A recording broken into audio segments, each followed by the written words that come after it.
শুভ সকাল বন্ধুরা, কেমন আছো তোমরা? আশা করছি সকলে ভালো আছো, সুস্থ আছো। তো আজ হচ্ছে বৃহস্পতিবার, তো বৃহস্পতিবারের ব্লগটা তোমাদেরকে সঙ্গে নিয়ে শুরু করছি।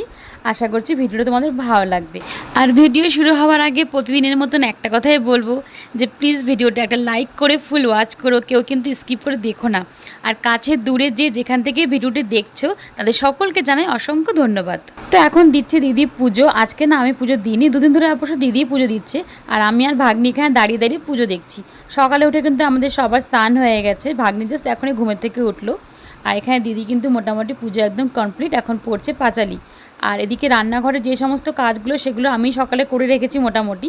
আর আজকে একটা স্পেশাল রান্না করা হবে, সেটা আমি করব না, দিদি করবে। সেটাও তোমাদেরকে সাথে অবশ্যই শেয়ার করব। আর আমার ঠাকুরের পূজার আসনটা কেমন লাগছে সেটা কিন্তু জানাতে ভুলো না। আর যে বললাম যে স্পেশাল রান্নাটা হচ্ছে সেটা কিন্তু হবে ডিম দিয়ে। আর এখানে আমি সকালে মোটামুটি সব কাজ না করে রেখে দিয়েছিলাম। আর এখানে ডিম সেদ্ধ বসিয়েছি, একটা ডিমের মধ্যে এখন কাপড় বেঁধে দিয়েছি। হয়তো তোমরা ভাবতে পারো কিসের জন্য, অ্যাকচুয়ালি এই ডিমের কাপড়ের মধ্যে রয়েছে হাঁসের ডিম। অ্যাকচুয়ালি মা তো পোলট্রির ডিম খায় না, তো তার জন্য 3টে ডিম যদি একসাথে সেদ্ধ করি তাহলে হয়তো চিনতে পারবো না। তো তার জন্যই কিন্তু একসাথে সিদ্ধ দিয়েছি বলেই একটা কাপড় বেঁধে দিয়েছি, যাতে বোঝা যায় যে এর মধ্যে হাঁসের ডিমটা রয়েছে। আর এখানে ভাগ্নের জন্য করা হবে আজকে ডাল দিয়ে চাল দিয়ে করা হবে সিদ্ধ ভাত। অনেকগুলো সবজি দিয়েছি তার মধ্যে। আর এখানে ভাগ্নির সকালের টিফিনটা আমি বানাবো, যেহেতু দিদি পুজো করছে। এখানে গাজর গ্রেট করে রেখেছি, আর ও যে বাদামগুলো খায় সেই বাদামটা আমি পেস্ট করে রেখে দিয়েছি। সমস্ত কিছু মোটামুটি আমি এখানে জোগাড় করে নিয়েছি রান্নার জন্য। আর আজকে করা হবে ডিমের কোরমা, যেটা ফার্স্ট টাইম করা হবে আজকে। অবশ্য আমি না, দিদি করবে। আর এই রেসিপিটা তোমরা চাইলে কিন্তু দিদির চ্যানেলে দেখতে পারো। আমার কমেন্টে কিন্তু দিদির কমেন্ট থাকে, তো তোমরা সেখান থেকে কিন্তু দিদির সাথে যোগাযোগ করতে পারো। আর এটুকু বলবো, আমার দিদিও কিন্তু ভীষণ সাপোর্ট করে। আর এখানে সকালে আমি ভাগ্নির খাবারটা বানাচ্ছি, তো ওকে আজকে একটুখানি গাজরের হালুয়া মতন করে দেবো আর কি, কিন্তু তাতে আমি সুজিও দিব। তো এটা বাটার দিয়ে করা হচ্ছে, যেহেতু ওকে যতটা চেষ্টা করি একটু ঘি বাটারটাই দিই আর কি, তেলটা বেশি ইউজ করি না ওর খাবারে। তো এখানে সামান্য সুজি দিয়েছি। আর সুজিটা সবসময় না আমি আগেই ভেজে রাখি, কেননা সুজি আর বাদাম এই দুটো জিনিস কিন্তু খুব তাড়াতাড়ি নষ্ট হয়। যদি এইভাবে সুজি ভেজে রেখে দাও তাহলে কিন্তু নষ্ট হয় না, অনেক দিন টিকে থাকে। সুজি দিয়েছি যাতে খাবারটা একটুখানি ঘাটা ঘাটা হয়। আর কারণ অনেক সময় হয় কি, ও তো খেতে চায় না আর কি, মুখে যদি কিছু বেজে যায় ওর, তাহলে সেটা আর খায় না। তো তার জন্যই ওর খাবারগুলো আমাদেরকে খুব দেখে দেখেই করতে হয়। তো এখানে ভাজা হয়ে যাওয়ার পর আমি এখানে দিয়েছি গাজরটা, যেটা গ্রেট করে রেখেছিলাম। তো সেটা একটু ভাজা ভাজা করার পর এটা দুধ দিয়ে করবো, পুরোটাই দুধ দিব। আর কারণ এর মধ্যে কোনো জল ইউজ করবো না, যেহেতু ওকে তো আমরা চিনি ইউজ করি না ওর খাবারে। তো দুধটা দিলে পরে কি একটু মিষ্টি হবে। আর যে দেখলে ফার্স্টে বাদাম বাটা ছিল রাখা আর কি, তো সেই বাদাম বাটা খেজুর টেজুর দিয়ে একটা পেস্ট করে রাখা হয়েছে, সেটাও এর মধ্যে পরে অ্যাড করে দিব। প্রতিদিন অবশ্যই এরকম করে খাবার করি না ওর জন্য, ওকে না প্রতিদিন একটু চেষ্টা করি একটু চেঞ্জ করে খাওয়ানোর। কোনো সময় হয়তো আপেল দিয়ে সুজি দিই, বা কোনো সময় এরকম গাজর দিই সুজি, বা কোনো সময় সকালে ওকে ভাতও খাইয়ে দিই। আর এখানে আমার ভাজাটা হয়ে গেছে, তো আমি সবটা দুধ দিয়ে দিচ্ছি। আর আজকে না তাড়াহুড়া করে চলে এসেছি বলে আমি স্ট্যান্ডটা আনতে পারিনি, তো তার জন্য হাতে করে করেই কিন্তু আমি ভিডিওটা করছি। তো সেই জন্য মানে তোমরা দেখতে পারছো যে আমি সেভাবে নিজেকে দেখাতে পারছি না অতটা। তো রান্নাগুলো তোমাদেরকে মোটামুটি আমি দেখিয়ে দিলাম কী কী করেছি। তো এটা হচ্ছে সকালে ব্রেকফাস্ট আমার ভাগ্নি। তো দুধটা শুকিয়ে গেলে কিন্তু ভাগ্নির রান্নাটা একদম কমপ্লিট। আর এটা হচ্ছে একদম ফাইনাল লুক। আর এটা কিন্তু খেতে না খুব ভালো লাগে, কিন্তু ও তথাপি খেতে চায় না, মানে জোর করে খাওয়াতে হয় ওকে। আর চিনি ছাড়া যে করা একদম বোঝাই যায় না, কারণ যেহেতু দুধ দিয়েছি আর খেজুর পড়েছে, তো তার জন্য না এমনিতে একটু মিষ্টি হয়ে যায়। আর এখানে আমি বসিয়ে দিয়েছি ভাগ্নির সবজিটা সিদ্ধ।